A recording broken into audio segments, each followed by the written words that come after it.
advanced societies to maintain our lives of convenience and whatever it is. But the most important thing is to not get lost in the illusion out here. The most important thing is to stay in touch with that cycle, with all of who you are, beyond just your limited form. Because you see what happens when people get distracted and completely absorbed in this little useless ego identity that's not even real. It comes and goes as your roles in society changes. For example, I've cut my hair so many times. I wear different clothing. None of this represents who I am. These are only superficial things that come and go. They transform and they change. With every action, there's something new and different, right? But to over-identify with these limited things is to stay stuck and to also suffer. Have you ever seen anyone who's having their hair cut off who's crying? It doesn't hurt to cut your hair. It's not actually a painful process. What exactly are they crying about? They're only crying because they have some attachment to a sense of self, maybe an attachment to how other people see them in society, attachment to fleeting thoughts, to fleeting emotions, to fleeting ideologies, to fleeting this and that, these things that come and they go. They're even wispier than air itself. They have no tangibility, no reality, no substance, no nothing other than what you give them. And so they're empty. And if you attach yourself to these empty things, of course you're going to feel empty and miserable, and you're going to feel pain and suffering for things that are not actually painful and suffering. Painful or creating suffering. So the most important thing is to always be aware of who you are beyond your limited form. And this is what this path is really about. It's about supporting you to come into a greater and a deeper understanding of who you are beyond your physical form, so that you can be all that you are. And when you live in that direct experience at all times, well, you have transcended what could possibly keep you here suffering. You understand that these things are temporary. We have been around in elemental form, maybe not in this specific form, for as long as existence has existed. Since the creation, all the different elements, and when you die, because your body will die, if this was not something that was something you were aware of, I guess I just broke the news to you.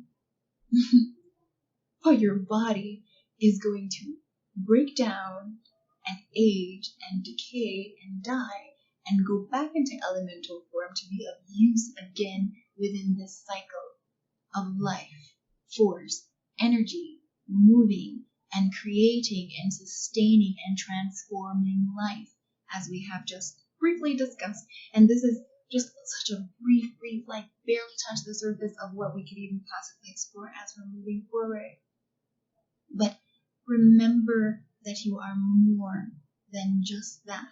And by getting into touch with your breath, by getting in touch with the reality of the subtler aspect of you, that automatic process of you breathing in and then effortlessly breathing out and contributing to that life cycle, that larger life cycle, not just your specific individual little life cycle, but the larger life cycle.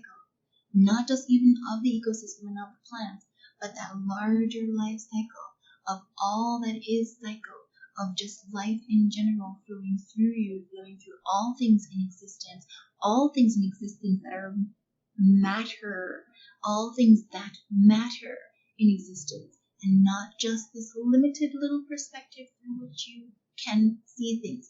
Expand that out, because you can with your advanced brain. And with the capability of being an aspect of this, know yourself on a larger level than just that little superficial little thing that keeps you afraid when you're cutting your hair. That doesn't actually physically hurt. It reminds me of my cat when we're trying to cut her nails, how she's just freaking out and just so scared. But like when you cut your nails, it does not hurt. That fear of losing something that is not even that substantial. So please understand. That's what we're discussing here. When we're talking about pranayama is more than just breath. Remember, pranayama means expansion of life force energy, and you coming into touch with understanding that with your the most direct and immediate part of that you do have control of, which is your actual physical breath that flows through your lungs and animates your body and your form, and then expanding that out into your understanding of how that interfaces and maintains life. And actually doesn't maintain life, because you out here breathing does not maintain life. What maintains life?